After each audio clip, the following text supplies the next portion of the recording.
Nama Usman Awang ini bukan perkara baru pada saya, tetapi pada satu masa setelah saya mendapat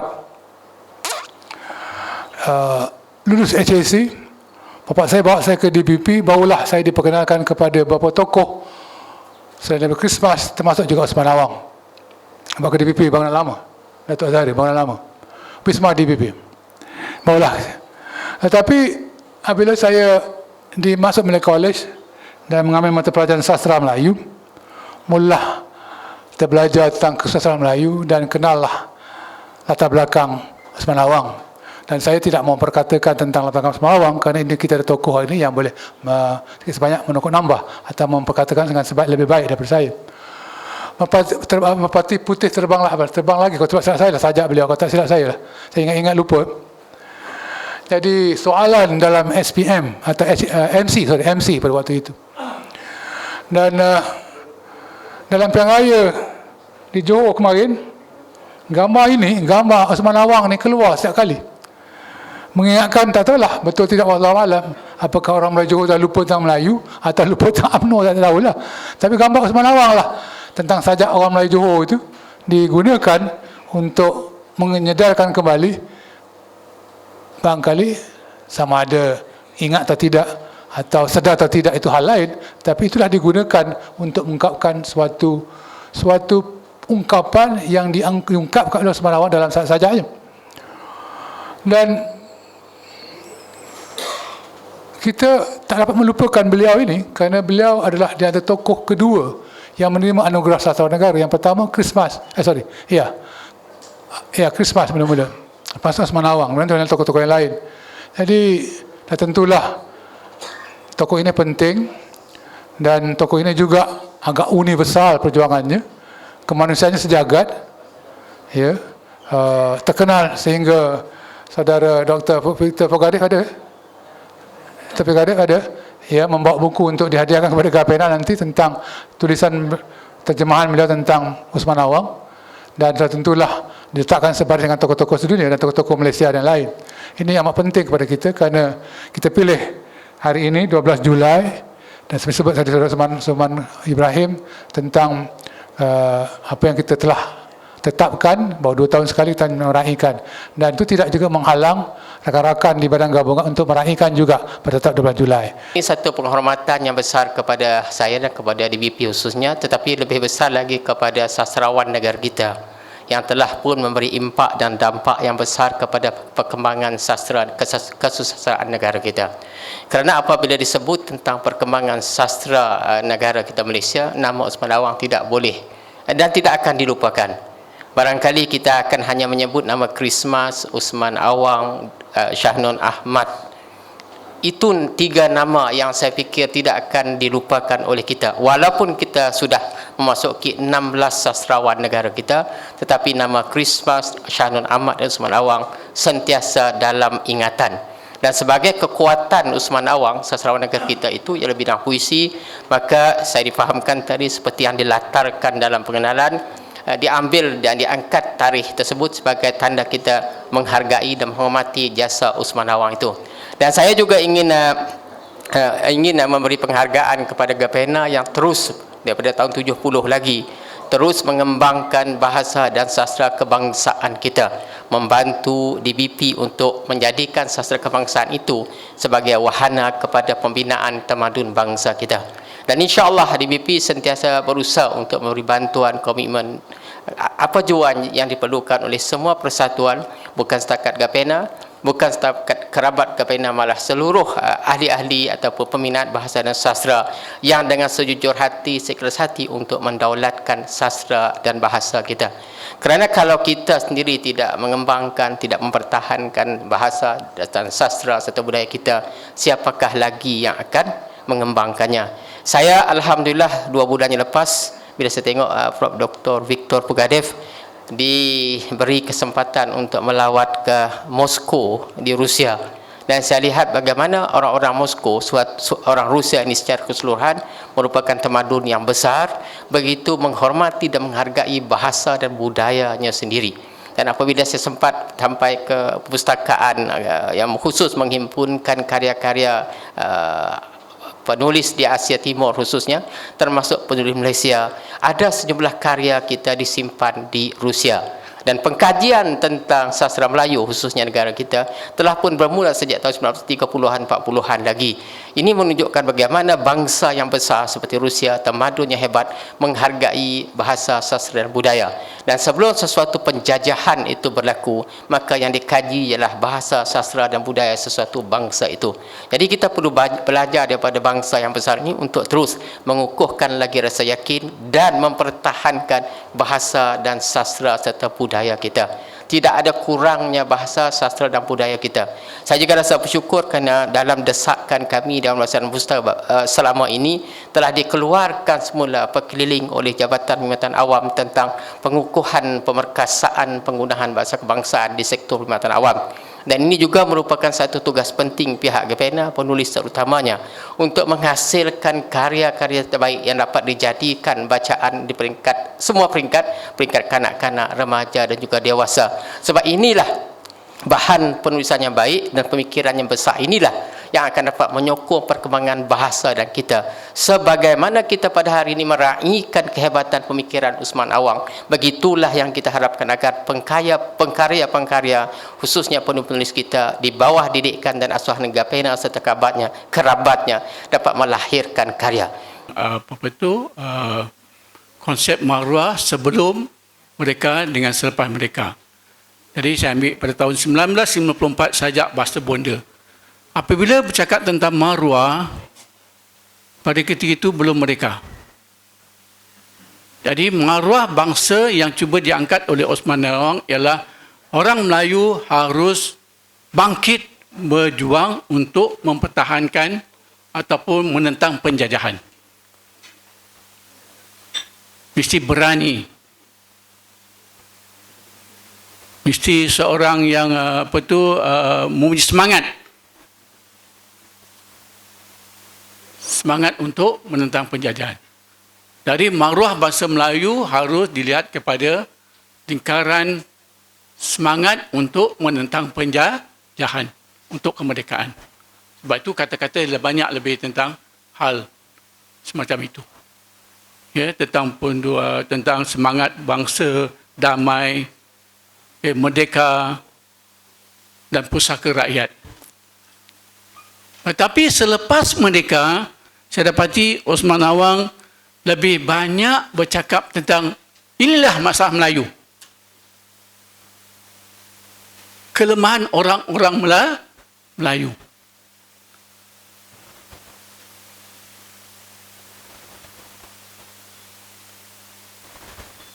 Dalam maksudnya kan, pandang saya pun macam nak telan.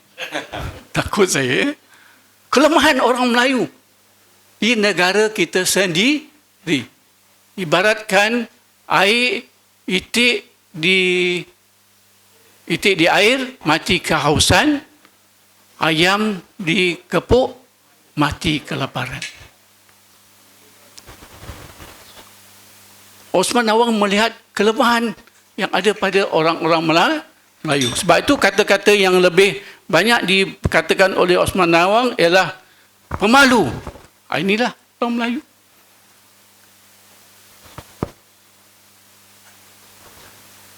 Kurang ajar. Tidak berani untuk melakukan sesuatu pembaharuan.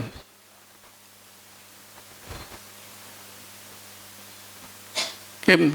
Memang dia kata banyak orang Melayu sabar, setia, budi, baik, kaya falsafahnya, santun, agama dan sebagainya. Ini merupakan maruah orang Melayu. Tapi harus diangkat sebagai sesuatu yang positif. Untuk menjadikan bangsa Melayu ini bangsa yang hebat. Bangsa yang berdaulat. Jadi ini yang cuba dibawa oleh Osman Awang. Kita tak takut lagi. Sebab tu dia kata kurang ajar itu, kita tak takut lagi menentang kepada segala-gala peraturan yang dibuat. Cara saya masa sekolah saya lulusan Maktab Perguruan Darjah Melewah. Lepas itu saya dia tugaskan mengajar di sekolah kebangsaan Jengka 17. Selepas 2 tahun, saya mendapat keputusan yang baik untuk melanjutkan pelajaran dan akhirnya saya pergilah ke UKM. Mendaftar untuk melanjutkan. Selepas seminggu, pihak pendaftar tu kata, cikgu ada tak surat kebenaran daripada kementerian? Saya kata tak ada. Saya balik. Kalau kata tak ada, cikgu baliklah mengajar. Selepas seminggu, saya tinggalkan sekolah dan apabila surat kebenaran tak dapat, saya pun balik ke sekolah. Bayangkan apabila orang kampung dah buat kenduri, rakan dah hantar saya ke UKM, tiba-tiba saya balik ke sekolah. Alangkah besarnya kemaluan saya. Itu balik kemaluan ni. Yang ayat dulu bukan sekarang .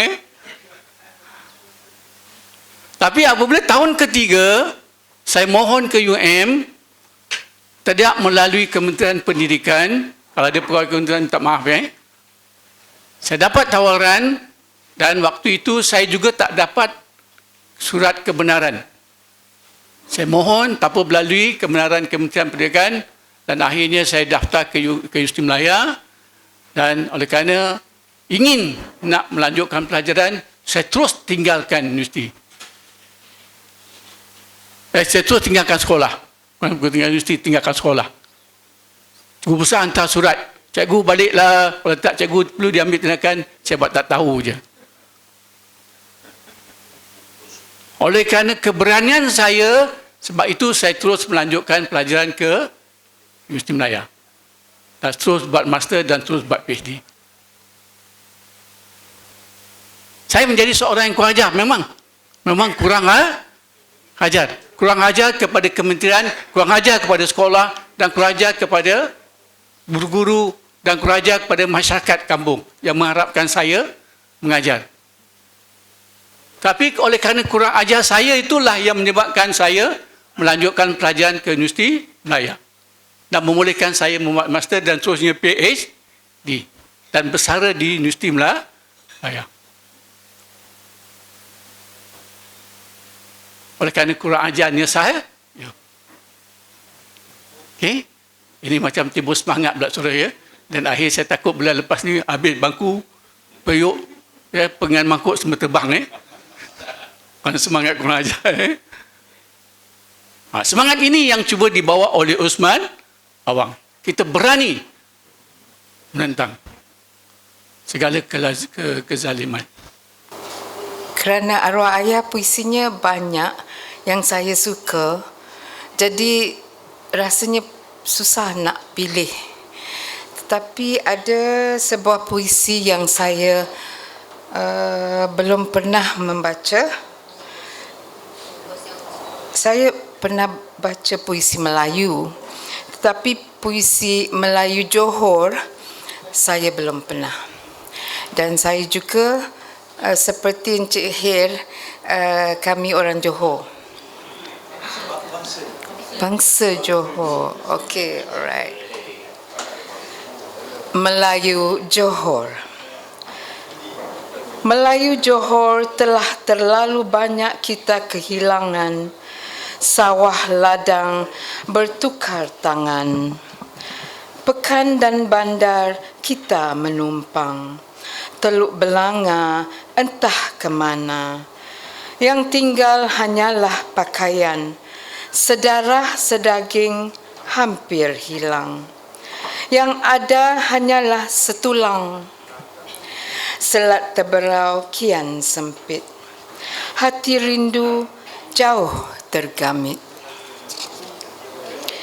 Di Johor, Jawa itu Melayu, Bugis itu Melayu, Banjar itu Melayu, Minangkabau memang Melayu, Aceh dan Siak adalah Melayu, Jakun dan Sakai lebih Melayu, Mamak dan Malbari jadi Melayu, malah mu'alaf bertakrif Melayu. Melayu itu maknanya bijaksana.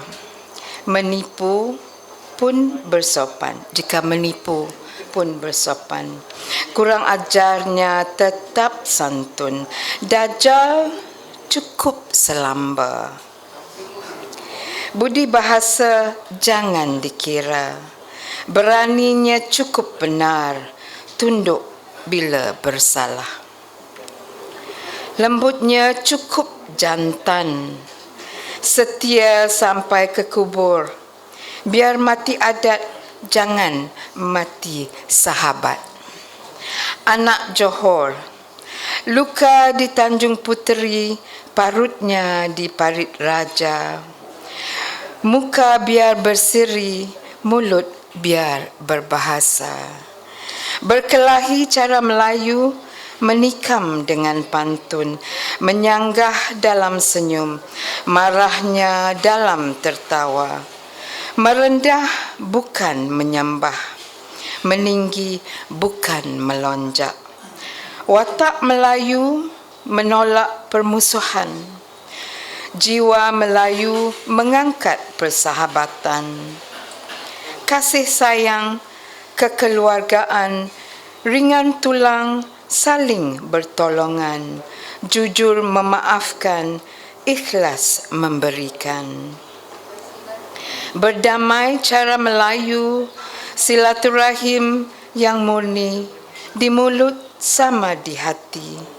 Maaf sentiasa bersahut, tangan dihulur bersambut, luka pun tidak lagi berparut. Melayu Johor saudaraku yang dikasihi, dalam kekeruhan ini carilah perdamaian, sifat terpuji setiap insan. Bermuafakatlah supaya berkat, bersaudara dunia akhirat, berikhtiar dengan tabah. Kepada Allah kita berserah. Saya suka nak membawa perhatian tuan-tuan puan-puan kepada rangkap paling akhir dalam puisi ini. Itulah sebenarnya apa yang nak disampaikan oleh Usman Awang.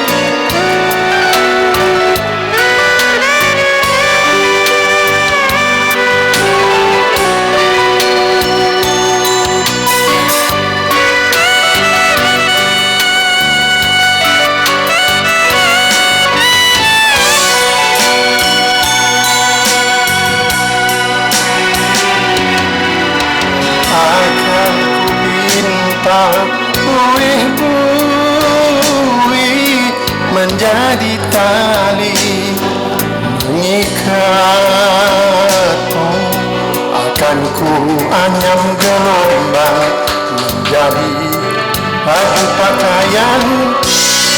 Itu puan. Akan ku tenun awan gemawan menjadi selendang melindungi rambutmu. Akan ku jahit bayu gunung menjadi baju pakaian melamu.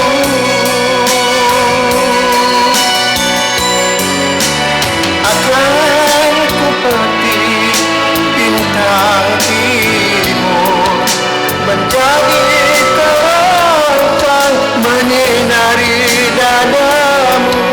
Akan ku jorok barang gerhana menjadi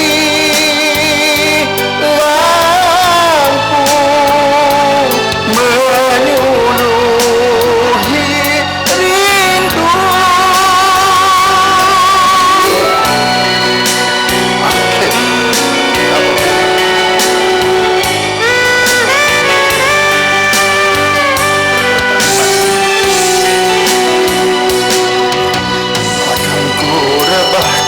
Matahari menjadi laut malam menghirup sakar majumu.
surga ilusi.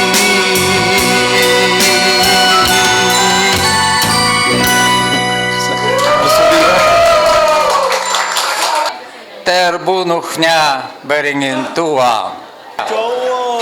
Это dalam bahasa Rusia. В одной молодой столице, на самой обочине улицы, не менее сотни лет старику Берегину справили солнечные лучи и вольные певчие птицы, которым жить посчастливилось на улице в той же столице.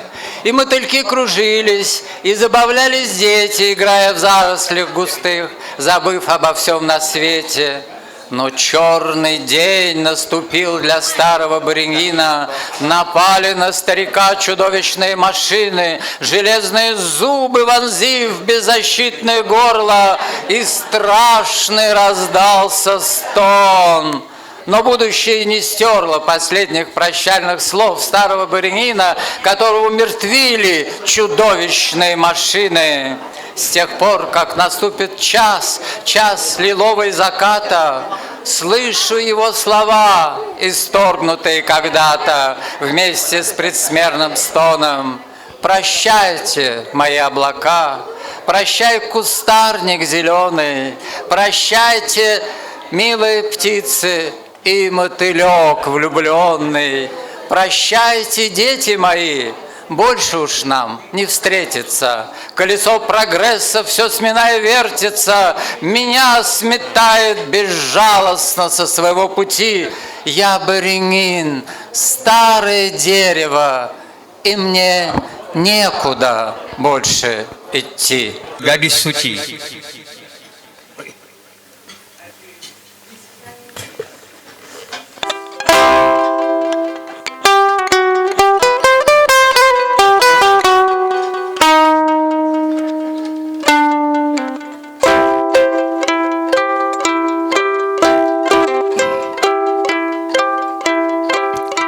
Temui semalam dalam mimpi di cuaca cerah,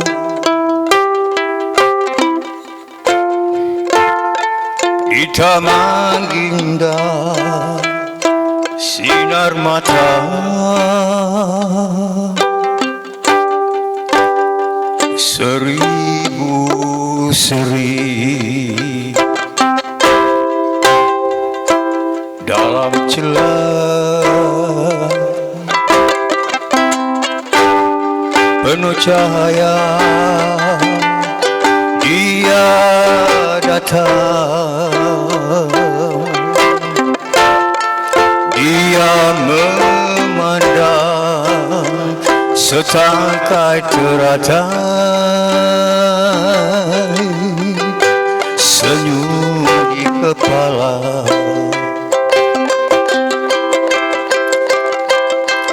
Lembut langkah beralun tenang, lambang kesucian penuh keagungan.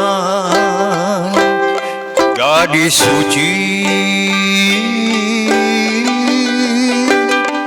ciptaan Tuhan.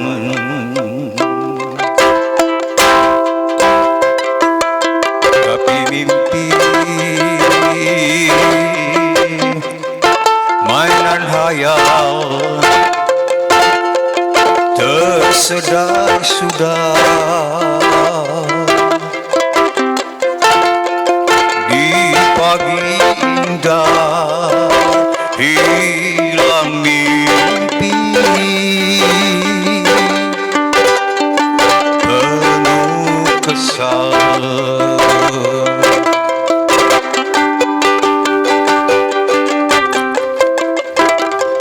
Sampai kini terpeluknya benarkah dia sungguh ada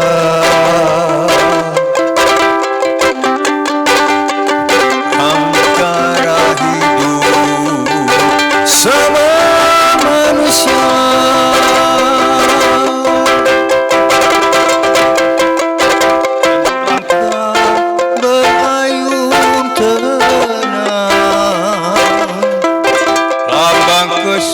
tarian penuh keagungan, gadis suci, ciptaan Tuhan.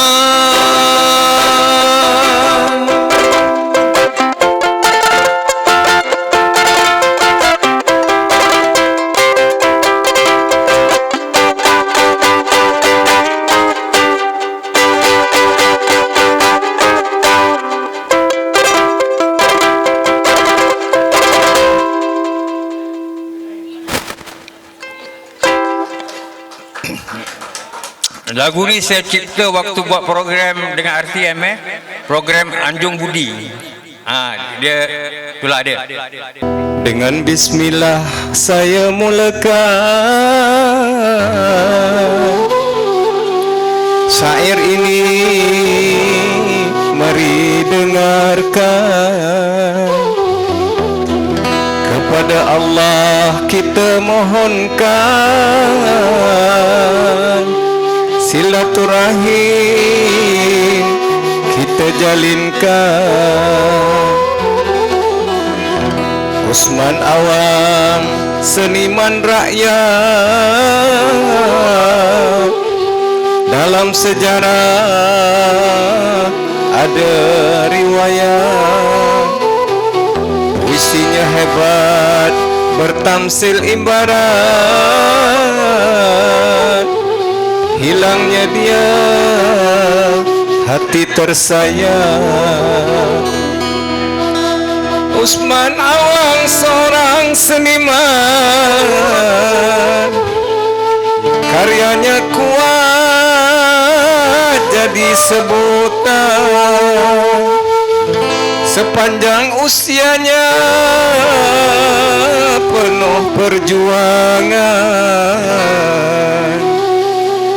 disebut orang ke akhir zaman.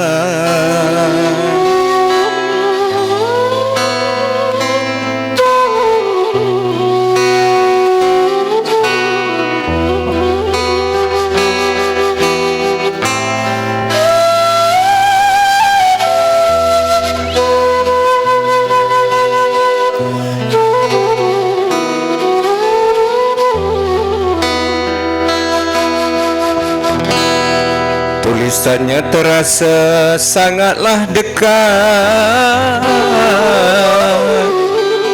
sangatlah dekat di hati rakyat. Melalui sastra harmoni terikat, segala bangsa hidup mafakat. Perjuangan ini kita teruskan demi bangsa dan juga watan. Sastra itu suluh peradaban, bina bangsa jadi banggaan. Syair saya sampai di sini, mana yang silap tolong ampuni. Semoga kita Allah berkati, bertemu lagi di lain kali.